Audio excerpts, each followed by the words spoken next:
Well, good evening, everyone. My name is Will Weibert. I am publisher with the Sedalia Democrat and the Warrensburg Star-Journal, and president of the board of directors for the Sedalia Area Chamber of Commerce. I'd like to welcome everybody here tonight, and also everybody watching us live on Facebook today. Thanks for joining us. Tonight, we're gathered here to hear more about MentorTown USA. It's a nationwide initiative based on the Sedalia FIT program that has paired Sedalia high school students with Pettis County businesses for several years now. Now, the 40-hour internship tryout allows high school students to see if a certain industry would be right for them after graduation. Some students find out it's the right path for them, but others learn early on that it might not be the right career path for them. They choose something different.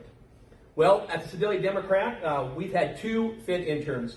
Our most recent intern was a student from Sacred Heart a few years ago, and she worked with our editor and our reporters on covering different events, and actually was published in the Sedalia Democrat as well.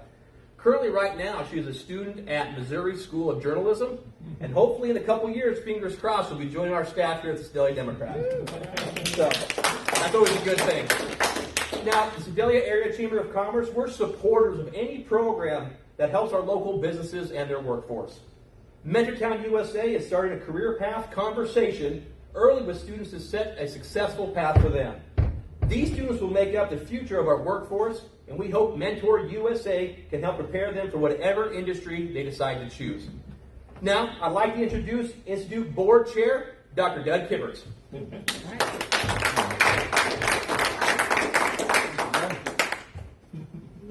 Best thing I can say about a mask is that make you unrecognizable in the police lineup. So I'd like to thank Chamber of Commerce, also Boswell Regional Health Center for sponsoring. You might think I'm a pretty techie guy. We've got PowerPoint, we've got Facebook Live, we've got streaming, but that's not the case. It's all Ed and Janet Watkins, it's Dana, it's Deb, and it's Tom Fairfax. To make it possible. To tell you the truth, I had no idea how far streaming really goes. So to cover my bases, I should say, hi Mom, hi Dad. Get that out of the way. But tonight, if you go home to your family or your dog and they wonder, well, where have you been? You can say, I went to the launch of MentorTown USA. We check the lights and we'll get started. And so it begs the question, what is a mentor town? It is where every community assumes the accountability and takes responsibility for preparing their youth for career life success. It's a career readiness process designed to prepare American youth for a good workforce and career life fit. Securing a good life fit and in life is the #1 goal of people from every city in the world. Jim Clifton, Chairman and CEO of Gallup, what everyone in the world wants is a good job. This is one of Gallup's greatest discoveries. Of the 5 billion adults in the world, 3 billion say they desire a good or great job. A great job is one that uses their strength at work and makes a contribution. So the job matters and the life matters. Awakening call came in 2011 when Harvard did a study on the career pathways in America called the Harvard Pathway to Prosperity.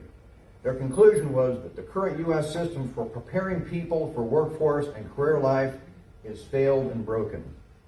This broken career system symptoms include the world's highest college dropout rate, over $1.7 trillion in student debt, staggering levels of young adult unemployment and underemployment. In 4 years, when students go to school, 4 years later, 32% have actually graduated. Recently, we've seen productivity in the United States drop the farthest it had dropped in 40 years. So those are the symptoms of not having an adequate career system. For a second opinion from the National Institute of Career Development, the career planning system is a disaster. And if it's a disaster, then that stands to reason why we have a lot of misplaced, unhappy, and unproductive people. In fact, a recent study showed that 52% of the people in their jobs are currently unhappy, probably because their pathway to get there hadn't looked at their strengths and their activities. So how does America currently feel about the level of workshops and career life preparation? 2018, the Missouri Chamber Foundation commissioned Gallup to survey 1,000 employers. Their conclusion, more than 90% felt actions to improve education and workforce preparation were absolutely necessary. 15% of Missouri businesses owners agreed that high schoolers agreed that need a better preparation for the workforce. 44% felt they were satisfied with the state's current available skilled workers. Now, if you look at statistics, most of these are probably from a year ago. I think if you looked at businesses today in Sedalia and anywhere around the state, that may be 15% are happy with the available workforce that they have. And when you look at high schoolers that want to go to work, the last 5 years, 2 million of those jobs have disappeared. So coming out of high school, finding a job is not probably a way to have a career and to have a livelihood for your family. I think about it in cars. 20 years ago, we could all work on cars. Now, none of us can work on cars. So it's that kind of technology, skilled workers that are needed. And the Harvard Pathway said, the first thing they said, don't blame the schools. It's not the school's fault. Across the U.S., there's an average of one counselor for every 455 public kindergarten through 12 students. So when you're trying to arrange schedules, get kids to graduate on time, jump through all the hoops and testing, it's a lot to ask to take on that responsibility without the help of the community.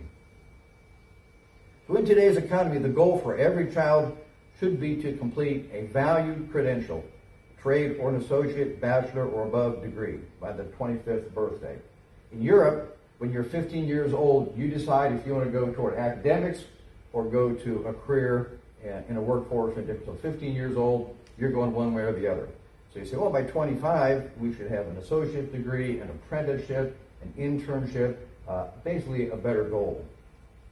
You say, well, maybe we should fix this. Everybody knows it's a problem. Let's solve it politically from the top. Well, it can't do trickle-down education very well. U.S. career readiness system is incapable of being fixed at the national level. Tip O'Neill, House Speaker, said, all politics is local. Not very grammatical. What I think he meant was we care about the world, we care about the United States, we really care about our state, our community, and our family. The last 3 U.S. presidents made the completion of a post-secondary credential the highest in their educational priority. And Jim Marcus, a higher education editor, looked at this and he said, well, their goal was 60% by 2019. It didn't even quite make 50%. But they had hopes that perhaps by 2041 they could get a little bit closer. So I think the concept is you can't legislate this at the national level and make it work at the community level. So MentorTown USA is a community where employers assume accountability, take responsibility for the workforce and career life preparation of its youth. And yes, it does take a village to raise a child. Civic, commerce, education, faith-based, healthcare, human services, performing arts, physical activity. It's a comprehensive plan that takes the entire community. Jim Clifton, again, Chairman and CEO of Gallup. The jobs war is being fought at the city level, not so much at the national level, looking for leadership. So it's not only elected leaders, it's local businesses leaders, it's philanthropists, it's people who care about the city's future and the youth. 2015, employers in Sedalia began the process of assuming accountability and taking responsibility for the workforce and career life preparation of its youth. The commitment followed a 2013 workforce readiness report commissioned by the then Mayor Elaine Horn, similar to Sedalia 2040, recently looking at the future, looking at the problems, looking at the possibilities of how we make improvements. So the official launch of FIT, the 40-hour internship program, took place with a meeting of more than 40 leaders of business, industry, and educational leaders at the Katy Depot. John Swearingen said, all of us may never have a better opportunity to be part of something of such great benefit to our youth and our community. John goes on, I fear we're helping shape and develop a program that will soon be the model for the nation. We have a group of smart, energetic people sitting right here in this room. What we need to do is lock arms, run right at it, and get this thing done for everyone. And get it done, actually, Sedalia did. They became the first model where every student in a public or private school had the opportunity to evaluate a career and have an internship. So it is a model of the FIT program, the entire country. Amanda Harvey negotiated all that through the high school. A superintendent at the time, Brad Pollitt, made it work, and he is now our 52nd district representative. And Sherry Buckley coordinated a similar program over at Sacred Heart. So Sedale's Public School District, the largest private school, welcomed the community's commitment. Superintendent Pollitt said they were in for it hook, line, and sinker. From the principal's standpoint, we think it's a great opportunity for students to work at their future career and live it as well. We're fortunate that we have a community that is willing to work with the schools and the students to give them the opportunity to explore their future career choices. In Sedalia, more than 120 employers, think about it, 120 employers in Sedalia, Pettis County, voluntarily signed up and committed to be able to part of this process. That equates to 50,000 hours of mentoring from the kindergarten through 12th school. And the program is good for juniors and seniors. But as I look at it, these are the companies. And for instance, Buffalo has 800 employees. So this 120 businesses represents thousands upon thousands of potential mentors for the youth of this community in finding the right career, which is pretty amazing. Committed to changing the way cities prepare their youth for workforce and career life, but it is a commitment from the community, from business, local government, human services, and education for the career fit through the talent identification development and the mentoring system. Now, the success of the FIT program, although COVID has thrown a bit of a wrench in it, inspired the Institute to create a workforce and career life planning system called MentorTown USA. Currently, the Institute has begun building models in cities located in the 21 counties where Sedalia resides as the Midwest Missouri region. And the cities have a population of 25,000 or less. So could a Higginsville or Sedalia be a model for the entire nation? Well, considering that over 90% of all communities in the country are 25,000 or less, the answer is certainly. So how can it happen? In Higginsville, if you get a word about a mentorship program, you might talk to somebody in the school system, you might talk to aldermen, you might talk to some other people. And it's amazing, we're going to hear a little story about how that all happened in a fairly short amount of time, with the ultimate being the aldermen approved a resolution unanimously stating the city's intent to support the MentorTown USA program. So the talent transcript is a part of that program, and every kindergarten through 12 student and their parent, guardian, or can go to MentorTownUSA.com, the website, and begin working on a talent transcript and a 6-step best practices. That is not just any student in Sedalia or Pettis County, any student in Missouri, any student in the United States. And so what it does, two things. The talent transcript keeps track of activities, work, jobs, anything, clubs that they belong to. If you wait till you're junior or senior in high school to start thinking what you put down, I can't remember what I did last month. I'm pretty busy, or last year. You start keeping track in grade school, high school. So number one, it has a detailed confirmation of all your activities from volunteer, work, school. But the best part is it allows you to look at that talent transcript and build on it. An example might be a junior high student thinks, well, I'm kind of interested in politics. He may say, well, I need to get into speech and debate. I take some extra government classes. I think I may want to run for student council, help a local politician with his campaign, and maybe go to Boy and Girl State. So they can look at their talent transcript and start to build elements of it.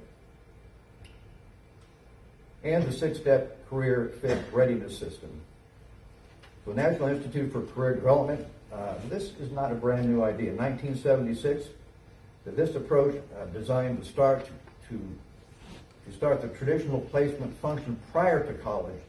If you wait till you're at college to think what you want to do, you're probably behind the 8 ball. Like Europe started at 15, we started maybe at 20 or 25. And so it's an early start to all the things that you need, the counseling, testing, curriculum, and the placement. So the 6 steps is find, investigate, try out. And the basic talents, what do kids need in order to get a good job and maintain a career?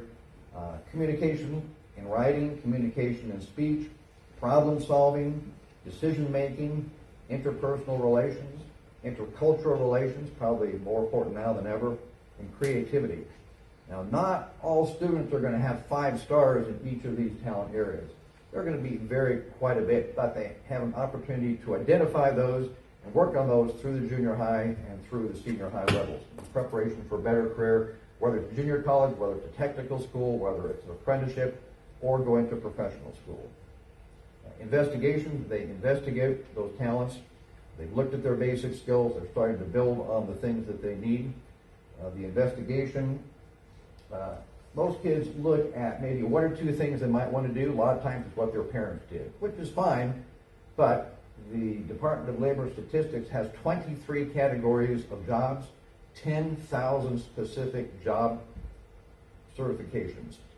So 10,000 options. Now, a kid may think, well, I like this, I'm good at this, I have an interest, but they may never have heard about wind technology or things that they haven't even considered because they haven't seen it in their own backyard.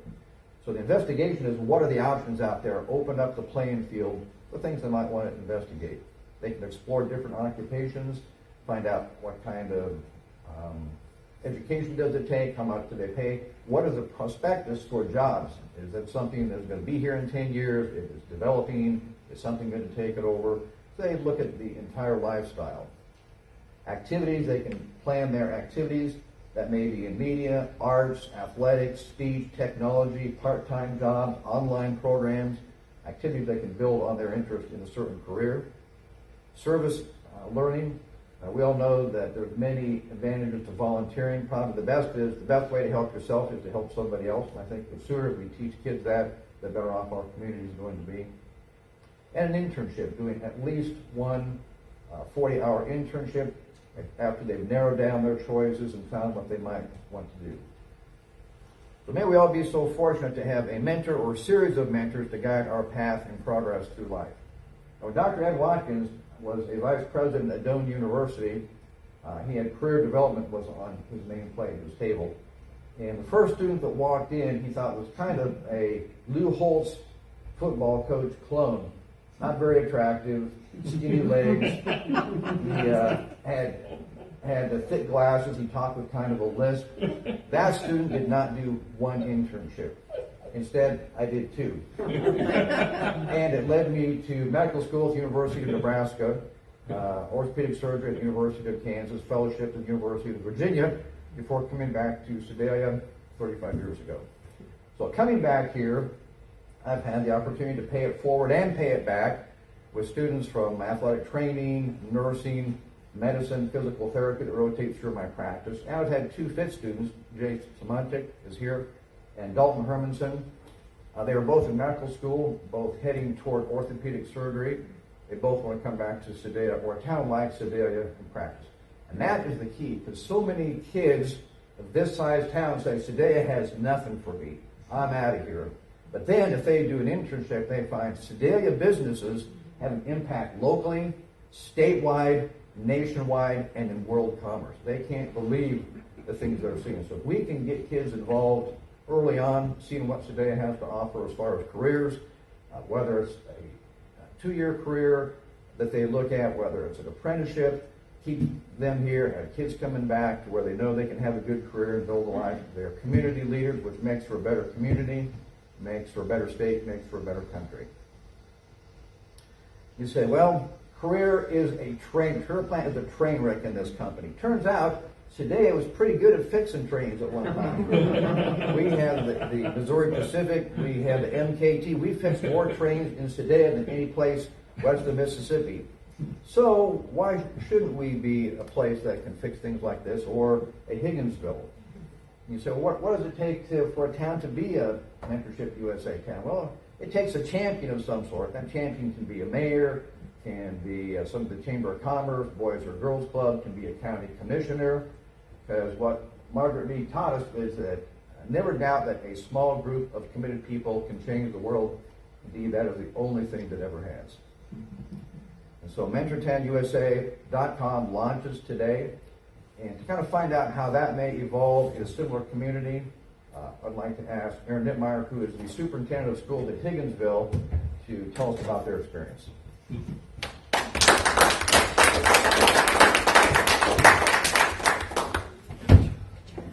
Thank you, Doug, for that. You guys are blessed today to have two Higginsville graduates in your midst, Dr. Ed Watkins and myself. So consider yourself lucky there.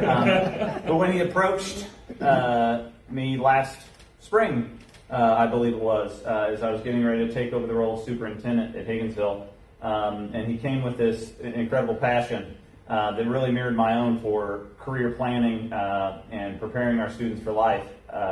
As a district, I don't want us to be measured by what we're doing when our kids are in school. I want us to be measured by what our kids are doing when they leave us, and how well they fit into the world once they leave us. And if you think kids look at Sedalia and say there's nothing for them there, wait till. Because I was one of those students in high school. I said, I'm never coming back. And I went out and I'm here and back. So, looking out at this group, I'm reminded a little bit of, there's a story about a farmer who had prize-winning corn, and he went to the fair and won his blue ribbon. And when he was done, he came back and he gave all of his neighbors his seed corn. The reporter's asking me, why are you giving away your prize-winning corn? That doesn't make any sense. And he said, don't you realize when my neighbors are growing corn that's no good, it pollinates mine, and we don't have, I don't have the same quality. And that's how I look at this MentorTown USA program. We're all in this together. We're all neighbors, whether we come from county or state government, or we come from independent businesses, or we come from the public sector. In a school setting, our kids and our future, they're our most valuable asset.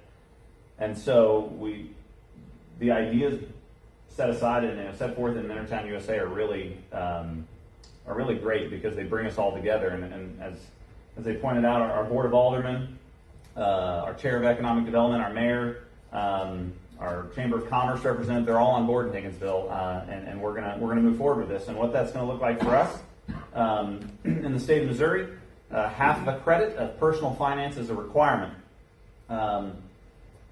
and beyond that, there's a lot of leeway at the local level through your local board of education to create some curriculum and to approve some curriculum. So we're going to move forward with a pilot project starting second semester, where we're going to take some of these elements of MentorTown USA and kind of work them in with some of our kids to try and create an actual course that we hope is replicable beyond just the initial first class, to initially would hope to all of our seniors as a requirement, and then to be able to package that and give that to all of our neighbors as well, surrounding districts, surrounding communities, so that they can take the same ideas that we've had, learn from our failures and successes, and take that same program and put it in place in their own communities, so that we can truly change, hopefully, the face of some of our career force development, at least from the public schools perspective. So that's our current plan. And again, I just want to thank Ed and Jan for involving me and